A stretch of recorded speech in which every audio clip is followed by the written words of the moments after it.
The TV show Merlin first aired on BBC September 20th, 2008, loosely based on the Arthurian mythos character of Merlin, or Merlin with a Y if you're a fan of Once and Future King. Before diving into the review of the first episode of Merlin, The Dragon's Call, we should explore the character of Merlin himself. Merlin in the Arthurian mythos is a magic user who was supposed to be an attempted antichrist. Fortunately, his mother told her priest that, and then when he was born, the priest baptized Merlin so he wouldn't have the demonic influence. But he still got the power. Merlin was loosely based on the Welsh figure Merlin and Ambrosius, two prophets of Britain. The character of Merlin had evolved throughout the centuries from being a prophet and poet of the Celtic people to the original wizard archetype that Dumbledore and Gandalf were inspired by. This of course leads us to Merlin, or The Adventures of Merlin. There are two titles. The program was first conceived in 2006 by Julian Murphy and Johnny Capps. The BBC had been interested in adapting the Arthurian mythos many times before. They needed something to fill the BBC one Sunday night slot, which if you're a Doctor Who fan, you know that the Sunday night slot is both a saving grace and rife with controversy. The BBC One controller, Peter Finkham, and head of fiction Jane Tranter wanted the show to be appealing for three generations: children, parents, and grandparents, which was popular in the past, and the only show around this time that was successful that did that was Doctor Who. In fact, the series Merlin was produced by BBC Wales head of drama Julie Gardner, and Merlin very much took influence, especially tonally, from Doctor Who, and shared the same CGI department. And since it's 2008, the CGI is going to be really bad, but that's 2008 CGI for you. The series went into production on March of 2008, filming in Wales and France respectively. The first episode aired on 20th of September 2008, starring Colin Morgan as Merlin.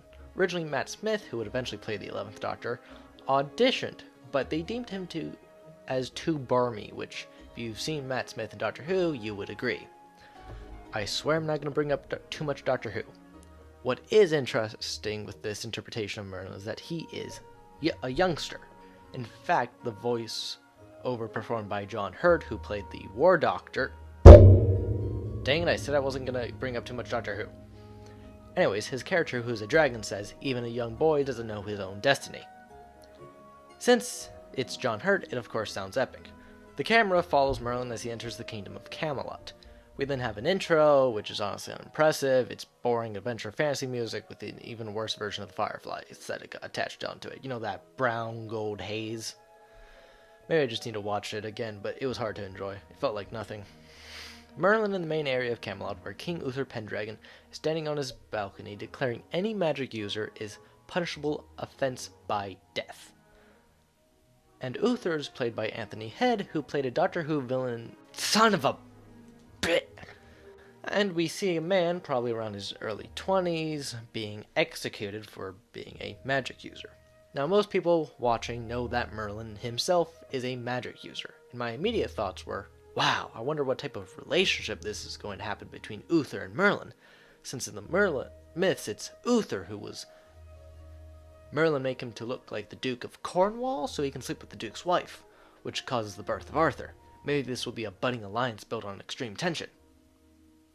I wasn't right. I was wrong. Merlin looks a bit scared when the guy was executed, but then an old woman or a witch came in, yelled about that was her son, and said Uther will rue the day that he killed him. She then, in a white light, vanished, everyone thinking she had killed herself. Merlin, of course a little shaken, keeps on his journey. Now what's interesting is that the show was keeping me interested and caused me not to ask what Merlin's goal was here. Mostly just based off the camera work. It has this very attracting detail to it. Anyways, Merlin knocks on a door and a voice tells him to come in. When Merlin enters, he sees an old man who is a physician on a ladder. He then begins to fall. Merlin then uses his power to stop time and make a bed move to save the physician named Gaius from his death or immense back injury. Gaius freaks out and asks him how he did that and where he learned it. Merlin replies that no one taught him, he just knows. This makes Gaius intrigued by Merlin, if not a little skeptic, and tells him to use it very sparingly due to the new law. Before I continue the review, I have one critique on the show. That is the costuming. Not to say it's bad, but it is very unhistorical. I knew going into this it wasn't going to be accurate to the myths or history, which is fine. I was just shocked to see how the costumes are very Anglo-Saxon-like, since the Arthurian myths take place right after when Rome is falling and the Celtic people of Britain are still a thing. They should look fashion-wise like Celtic outfits inspired by Rome. Feels a little jarring, honestly. However, with that said, the fact Gaius is called a physician does bring back a bit of that Latin-based feeling over a Germanic phrase of healing. Small point, but still noticeable. We do find out that magic was outlawed 20 or more years ago. There was a war with dragons involved as well, which is interesting lore, and I have a theory not too far from here. Later, as Merlin is sleeping, it turns out that Merlin's mother had written to Gaius asking for protection. It's very much building up as Merlin is a type of special young man. Now, if you recall earlier, as I've mentioned, Merlin in the myths is a half-demon, half-human. That's why he has powers. I don't think the BBC would do that because it is the BBC. The BBC is not going to do such a thing. It'd be very controversial, but I could see Merlin being a half-dragon or blessed by a dragon or something with his heritage involving dragons. We then cut to Morgan Le Fay looking at the execution table from her room up high in the castle. King Uther tries to comfort her, but it is obvious that Morgan is a little sympathetic to magic. I'm sorry, what? What did you say? Her name is Morgan. Oh, her name isn't Morgana. Her name isn't Morgan, it's Morgana? Oh, don't really like that. What is important about this is that we do see an exchange between her and King Uther explaining that, and in it, King Uther refers to her as his ward. In the myths, possible spoilers for the Merlin series, Morgan is the daughter of the Duke and his wife Igraine, the same Duke Uther pretends to be to have sex with Igraine, and she would give birth to Arthur, making Morgana his half-sister. So perhaps she's studying under him, or perhaps Uther has already the Duke been killed and is married to Igraine. So that means Arthur would be a baby during then, right? Which does make the future myths a little weirder. So that could also mean Merlin is either a time traveler, woohoo, or this is a very loose adaptation of the Arthurian mythos. Either way, interested to see how Morgana evolves in the show.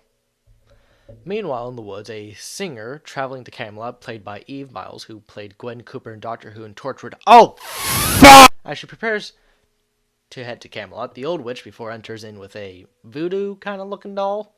Can't really tell. She plucks it, says some spells, and steals the singer's look and kills her. The witch, now played by Eve Miles, who was in Doctor Who episode The Unquiet. Shut up!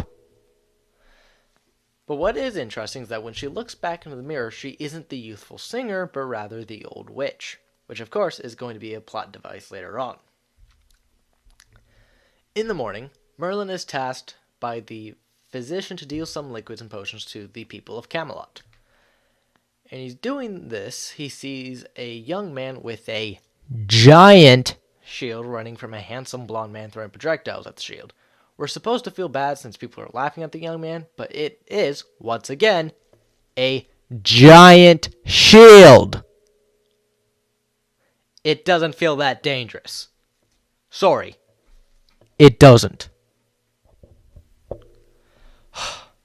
It's a bit of bullying, but I feel like if the shield was smaller, it'd be less like an inconvenience and more an actual threat.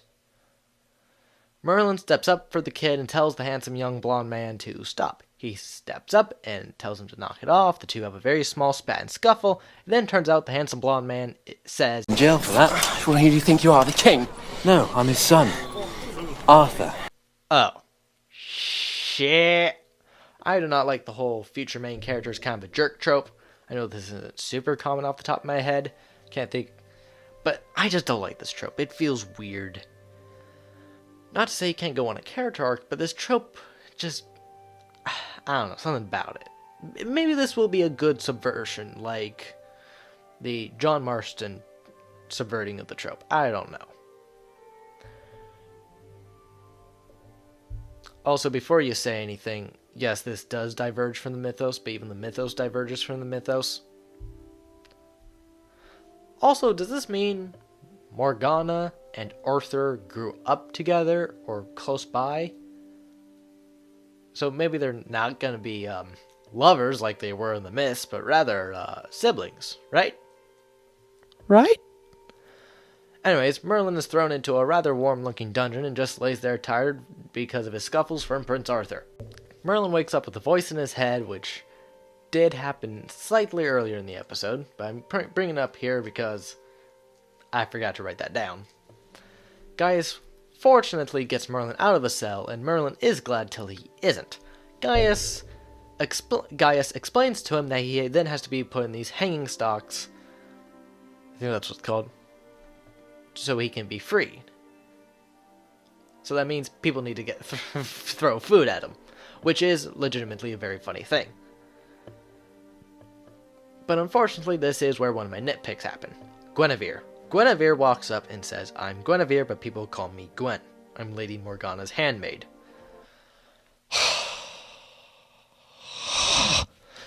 I don't understand why they didn't just use Guinevere and used Gwen instead. It baffles me, honestly. Just the entire exchange between them feels clunky, especially her introduction. Now, her being Morgana's maid is a very interesting idea, and I can see the tension that can rise from that. The reason she is talking to Merlin is because she thought it was good that he stood up to Arthur, which makes sense since Arthur's not treated the most favorably by the narrative in this episode. Or probably the next couple of episodes. Probably this entire season, up until the end, my guess. But then, Guinevere, for some reason, starts insulting Merlin's masculinity and strength. For some reason. Don't know why. Like, I understand the whole... It's just weird. It's just an awkward exchange ending with Merlin getting pelted in the face with food. After he is freed and has a conversation with Gaius and talking about consequences and how magic is dangerous to use, Merlin wanders the street and starts to use magic. No, I'm kidding, but he does use magic later. In the streets, Merlin meets Prince Arthur and they start to roast one another.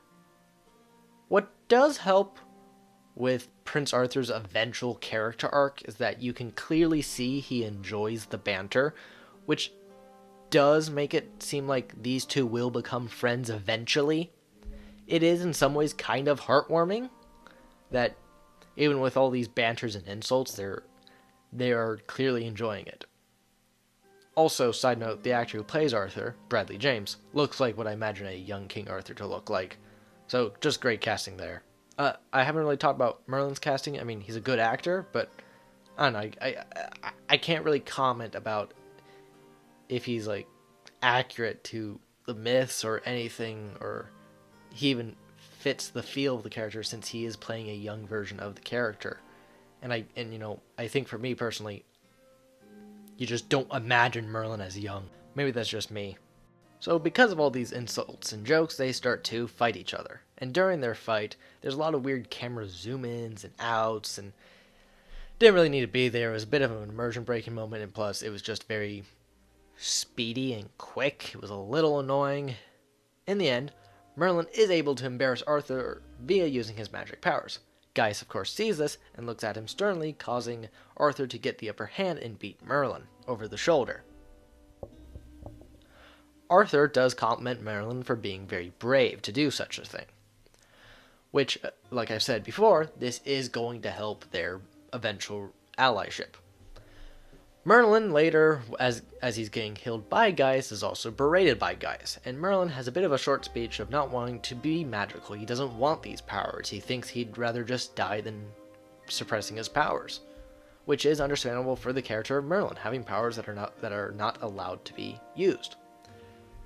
Gaius understands these things, and he does say they should be used for good and not for pranks and fights, which is a great lesson. Merlin asks why he was born like this, and Gaius doesn't know, but implies someone might, someone out there. Which does beg the question, perhaps Gaius knows more than he's letting on? Or he's just very wise to begin with. The witch is still disguised as the singer and is having dinner with King Uther, and she is very interested in Prince Arthur, asking why he was not there having dinner with them. During this conversation, it's also implied that Arthur's mother died during childbirth, and it has been difficult on Prince Arthur. There's not much about this scene I'm going to continue on with. It's very short. It's a good scene, well filmed, well acted, well written. Totally, before we continue on, last chance to go and watch it for yourself. It is truly a good pilot. This pilot has a really good way of setting things up, and the way the characters bounce off from one another is really great. Because the BBC is the best when it comes to character drama and character conflict. And most of the time it makes sense.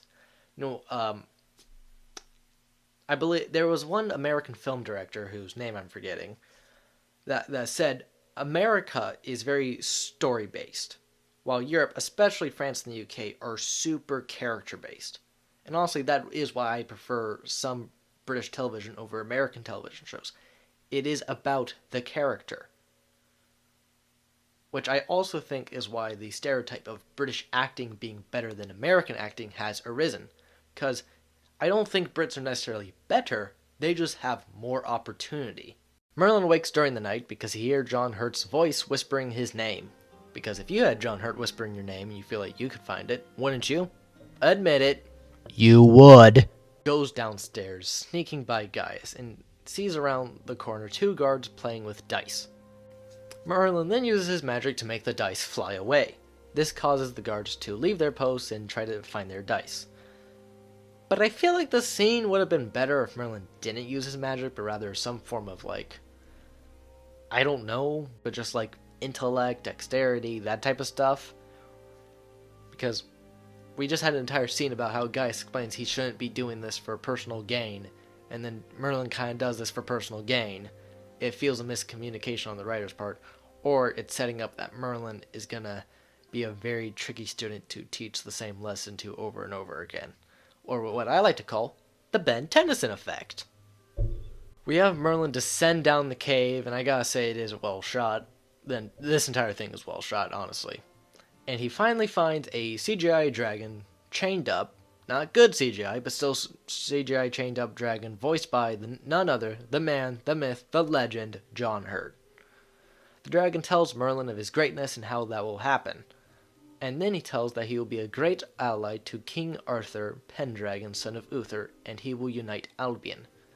Now what I appreciate is that Merlin isn't disagreeing at this because of he's helping someone.